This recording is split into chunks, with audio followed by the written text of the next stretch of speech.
introduce the last speaker of the morning. Michelle McGillion is a PhD student with Danielle Matthews at Sheffield Psychology, and she is interested in language development in general, and in particular in the factors that make a difference in how children begin to acquire words. So we're going back now chronologically to slightly younger children to hear how things get started. Thank you. Yeah, thank you, Marilyn. Yeah, as Marilyn just said, I'm interested in children who are slightly younger than the children we've heard about this morning so far. So looking at the very, very beginning, when word learning starts to get off the ground, and what factors inherent to the infant, the parent, and their broader environment that can actually impact on this. So what I'm going to talk to you today about is vocabulary development. I know the title says communicative development, but that's the angle we're going to take on it. And I realise that's a simplification of what's going on, but for the purpose of our studies, that's what our main outcome measure is. I'm going to focus a little bit on trying to explain what's causing this very early variability in vocabulary development. And to do that, I'm going to talk about two studies. These are naturalistic observational studies, and one of them focuses on infant readiness, the other on parental support. So why study vocabulary? First of all, for our purposes, it's the first conventional use of language. It's the first indication that the infant is sort of tapping into the language of their community and their environment. They're using words to get their meaning across. But running alongside that is that early vocabulary is a really strong predictor of what happens later with language. From the first very early words, there's good quality longitudinal research now that suggests that we can predict the path that children's language may take from that point onward. And not just their language. This links into their academic success, their access to employment later on, and social and emotional well-being factors as well. And as I've alluded to, there are large and early persistent differences in infant vocabulary. And that's obvious really from very early on. These graphs are, this first one is a model of comprehensive language understanding from 8 months right the way through to 16 months. And you can see from the very earliest stages, there is quite a difference in the number of words that parents are reporting that their children understand. And this is following through right the way to the other end of this graph on the x-axis at 16 months. And this pattern is replicated for expressive language development. You can see at 12 months when children are starting to produce their first words, there's a difference between 0 and 50 words in the number of words children are producing. Again, this is extending and growing right the way through to 16 months. And so, understandably, researchers have sort of said, well, what's causing this very, very early variability? And as I said, it's not a simple question to answer. People have broken it down looking at the infant and the caregiver. In terms of the infant, people have looked at things like the infant's socio-cognitive ability, how they engage with their environment, how they gaze check when they begin to point, how they interact in a joint attention context. And of course, we've heard a little bit about it here this morning in terms of their phonological development, how they actually produce and understand the words, or the sounds, sorry, of the language that they're exposed to. But the infant is only part of this language learning equation. The adult is very much the other part. And people have really focused on the input that infants get, their verbal input, and pretty much any aspect of verbal input that you can imagine has been studied in this literature. So people have looked at the amount of speech. Typically in this literature it's agreed that the amount is more speech is better, but that's a fairly complex proposition actually. The amount of speech is conflated with lots of other factors, like how quickly the parent speaks, the complexity of the language they use whilst they're speaking. And that's been alluded to in some of the questions today, and it's perhaps something we can return to later, but I think quantity alone is perhaps not a strong measure. And also in things like parental responsiveness, so verbal responsiveness. If it gives a communicative overture, does the parent respond? Do they respond in a timely fashion? Do they respond in an appropriate fashion? These are other aspects of the interactive environment that have been looked at to sort of think, well, could this explain why we're having such huge differences in early language acquisition? Non-verbal infant has also received quite a bit of attention, sort of the broader and the emotional envelope of the interaction. So how parents gesture with their children, are they pointing?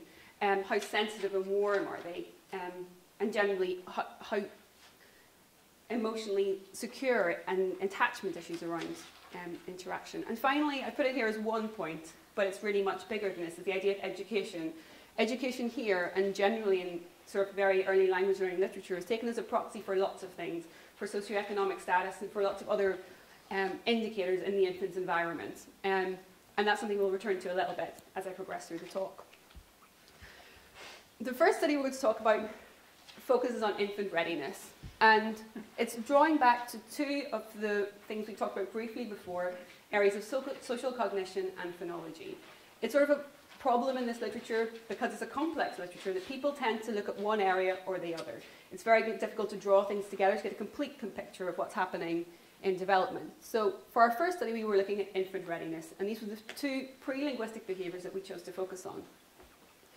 As I said, they're interesting because they're pre-linguistic. This is before any words are on the scene. These are behaviours infants are using.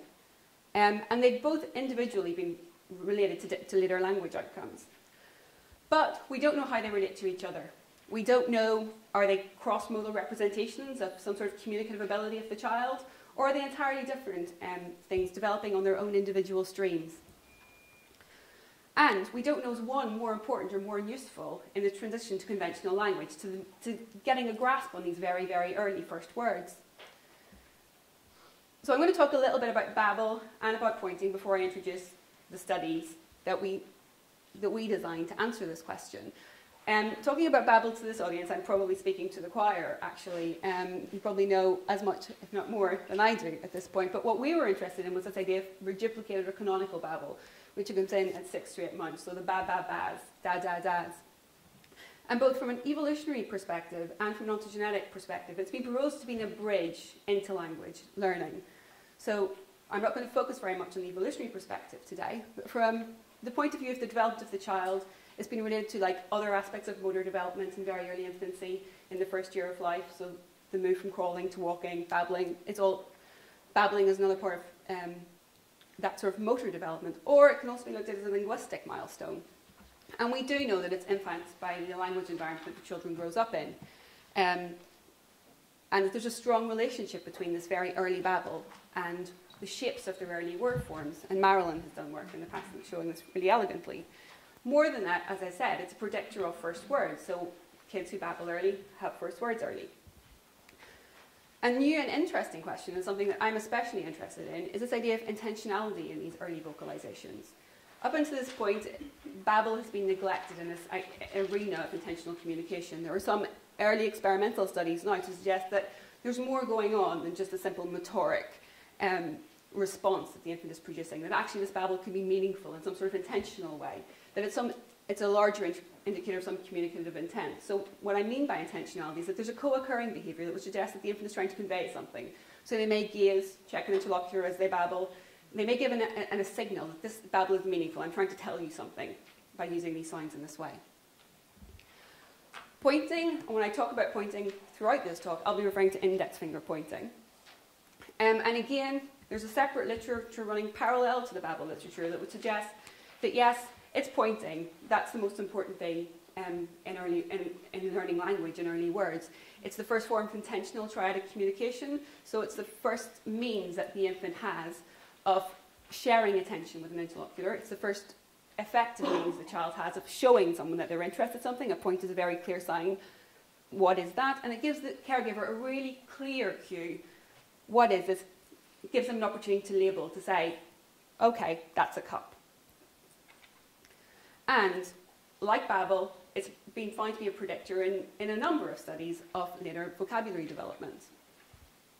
So what we wanted to know, given this context of these two very separate literatures running alongside each other, both of which are predictive of later vocabulary, actually, are they related? And moreover, if they are related, what are the roles they play in the acquisition of first words? Are they equally important, or do they have differing roles to play? You also see that I mentioned maternal education here.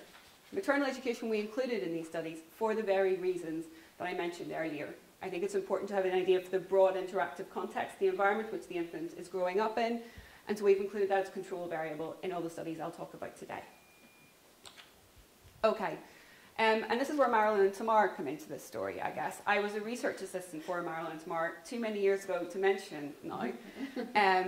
And this is a reanalysis of a data set I helped collect as a research assistant for them. It was a study, a longitudinal study of phonological development. It followed a few more families than this. It followed 54 families, 59 families. With consent, we had 46 to include in this study. And they were followed for 9 months, between the ages of 9 and 18 months. they were video recorded for 30 minutes, interacting naturally in their home at least once a month over the course of those 9 months. And so when Marilyn Smart kindly let me work on these videos for my PhD, we coded them for the behaviours we've talked about. Babble onset had already been coded as part of the original study. And by babble onset here, we mean the stable production of 2 consonants in babble. We also coded for pointing onset, and again, that's index finger pointing. So that was the first time the infant was observed to produce an index finger point. And from the previous study as well, we had a longitudinal measure of the infant's first use of 4 words expressively in a session, and that's coined as the 4-word point. We also had parental report measures of vocabulary outcomes. So we had expressive vocabulary and receptive vocabulary at 18 months. And we had questionnaire data that gives information about the parent's educational level. So what did we find? Are the onset of babbling and pointing correlated? It would appear not, is the short answer. Early babblers are not early pointers. And this was an interesting finding. It's a new finding. To our knowledge, we're the first people to have discovered this.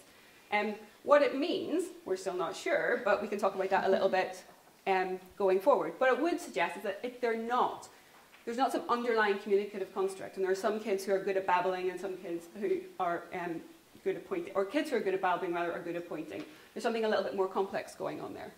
I've just put it in the side because I think it's interesting that only pointing onset was related to maternal education in the sample, and again we can return to that. So moving to the second question of how these behaviours relate to vocabulary development a little bit further down the line. And there we can see that only first word production was predicted by babble onset. So the ability to produce your very first words was predicted by when you started to babble. And pointing onset didn't factor into this model, nor did maternal education. And this is a really striking finding, actually, and it speaks to this idea that phonological resources are actually incredibly important in getting word learning off the ground. To see if that picture sort of transferred through to later expressive language development, we looked at the expressive vocabulary scores at 18 months. And at this point, we find that, again, babble onset, when kids began to babble, was really important at predicting their expressive vocabulary at 18 months. But at this point, maternal education also had a role to play. So you could think of that as something about perhaps the quality of input that the child's receiving at that point is also factoring into this model. Pointing onset was just a marginal predictor in the model. And looking at word comprehension, interestingly, the pattern is a little bit different. Babbling onset drops out, and pointing onset becomes an important predictor of receptive vocabulary at 18 months. And you could argue as well that perhaps it has the same function as babble earlier, that it's giving that pointing onset gives the parents opportunity to respond in an appropriate way to infant language. But saying that, it sort of raises questions as well. And I know I've alluded to this, but why is pointing not a significant prediction of expressive language? It could be that just we don't have enough power in this sample to answer that question efficiently. The model overall was significant, the regression model we ran. Pointing was a marginal predictor, but it wasn't significant. So it could be if we put a few more kids into this analysis, we may have a slightly different picture. But it could be something else. It could be that there were children who are late talkers, so to speak, that they're relying on gestural communication in the absence of sufficient phonological resources to communicate. And we can flip that question, actually, and say, well, why does babbling not have this language eliciting effect on caregivers that pointing has been demonstrated to have? Why, when an infant babbles, are parents not interpreting that as an opportunity to label, as we've heard about this morning? And it could be because we didn't encode intentionality on this data set. On this data set, we coded the behaviour. We coded if the infant pointed, we coded if the infant babbled. We didn't code for these extra markers of intention, so the gaze checking, perhaps the prosody alongside the vocalization that may indicate that this is communicative, this is me asking you to label something, to refer something. So perhaps to really answer this question, we need to go back into this data set and look at the points and look at the babble and determine, well, was this an intentional point? Was this an intentional babble? However, that's not a trivial thing to do. First of all, it's coding an extra behaviour on already quite a complex data set. And coding any sort of gaze-following behaviour is especially difficult on video, on single camera video format. And whilst I have mentioned that, I still don't think it detracts from the original finding. These behaviours in isolation, even without these indicators of intentionality, are doing something. They're important. And so just to conclude from that study, we can see that vocal skills and gestural skills are both important for early language development, but they're not developing in synchrony. And it's not the case that children who are good at babbling are good at pointing. And this is something we didn't know before. But we need to look perhaps at these behaviours a little bit more carefully to see what the role of intentionality is here. For both vocalizations, which I think is a new area of research and something that I hope to continue looking at in the future, and in terms of pointing, which is a more established in this literature. I also think it draws important attention to the fact that we need to start looking at these behaviours together as well, especially if you're interested in the sort of questions that I'm interested in. It's like, what is happening? What is causing this variance? I think you can look at lots and lots of individual predictors in isolation, and they will all explain a certain amount of the variance. But development doesn't happen like that. Development happens where all these things come together. And it's important that we look at these things together, and developmentally, because the pattern may well change as the infant grows and develops. We're talking about quite young children here. The pattern may be very different as the child grows and crosses that transition from 9 months to 18 months to 2 years, and the demands of their environment and their communication demands change. And finally, the role of the parent. Maternal education has been sort of a thread in this first study. We included it as a control variable, but it came out as being actually quite important. Maternal education had a role to play in expressive and receptive vocabulary at 18 months. And so that got us thinking about, well, what is this role of the parent? What is maternal education tapping here? And I will admit this next study is sort of a modest attempt to answer that. I'm not trying to reduce maternal education to one behaviour, but there has been suggestion in the literature that this idea of responsiveness is actually quite important, and it has been related to maternal education in the past. And so that's what I'm going to talk a little bit about now.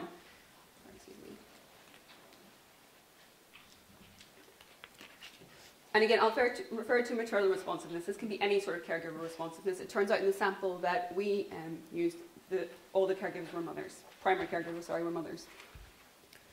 So responsiveness, as it's defined here, is prompt, contingent, and appropriate reactions to infant behaviours. And those behaviours could be anything. It could be a babble, it could be a point, it could be some other gestural communication.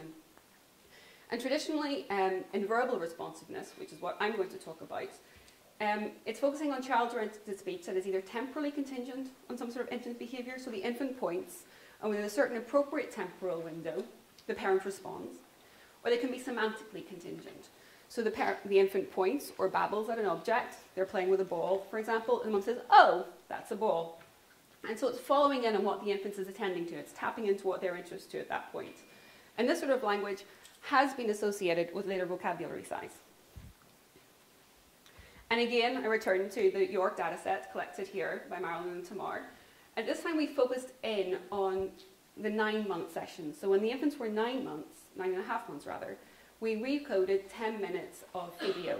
And this is mum and child interacting together. We transcribed orthographically all the parent speech, and all infant vocalizations had been phonetically transcribed as part of the previous study. And what we looked at was semantic contingency. So this idea that the parent is responding in an appropriate way to what's in the infant's focus of attention. Temporal contingency, so for every parent utterance, was there a child utterance within the last 2 seconds? And sort of a conflation of these two measures. So was the parent responding appropriately to infant vocalizations in a temporally appropriate way? So the example again with the ball, if the child was playing with the ball, the parent and the child vocalizes, the parent hears the child's vocalization, pays attention to what the child is playing with, and talks to them about it. And those were our 3 measures. And we want to sort of try and tease apart this concept a little bit to see was one more important than the other. So again, we controlled for maternal education. We accrued for the amount of infant speech and adult vocalizations. And we wanted to see which dimension best predicted vocabulary at 18 months. And what we found, it was only the 3rd measure. It was only this measure of semantic and temporal contingency that was important for later language development. So it was about the parent recognizing an infant cue and responding to that cue in an appropriate way that was predictive of later vocabulary development. And so I think this tells us again that early vocalizations are important, they could well be important markers of readiness to learn. And that contingent talk is potentially important for later language development, but we still haven't really got a grasp on whether this is a causal relationship or not. That's not something I'm going to talk about now, but it's something Danielle will pick up on in her talk later on this afternoon. And I'd just like to thank, first of all, Marilyn and Samara for inviting me here today, but also for access to the wonderful data set that we've used to answer these questions. Of course, for all the families who took part. Everyone at Sheffield, especially Ed, Emma and Hamlin, who helped quite a lot with the coding. And thank you for listening.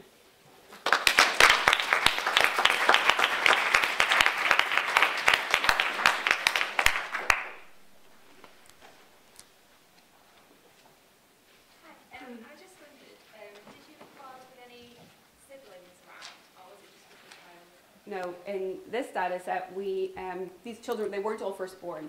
I should say, and also that there was an effect on any of the measures I've looked at. There was no effect of birth order actually on them, on any of the measures that we looked at. They weren't all firstborn, but we tried to have the recording situation be just the parent and the child.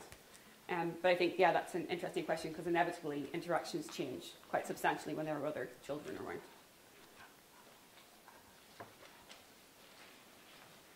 Can I just ask?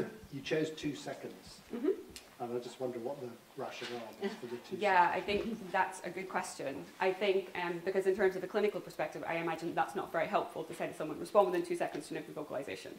That's not something. I think conceptually, in the literature, people tend to look at either between a 2 and a 7-second window, and that comes from research to suggest that that's the normal, that reflects the normal back and forth flow in terms of interaction.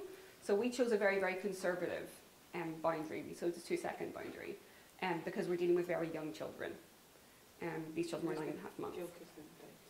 Yeah, and also there is research coming out of the States with this little audio recorder device called the Lena device that suggests that the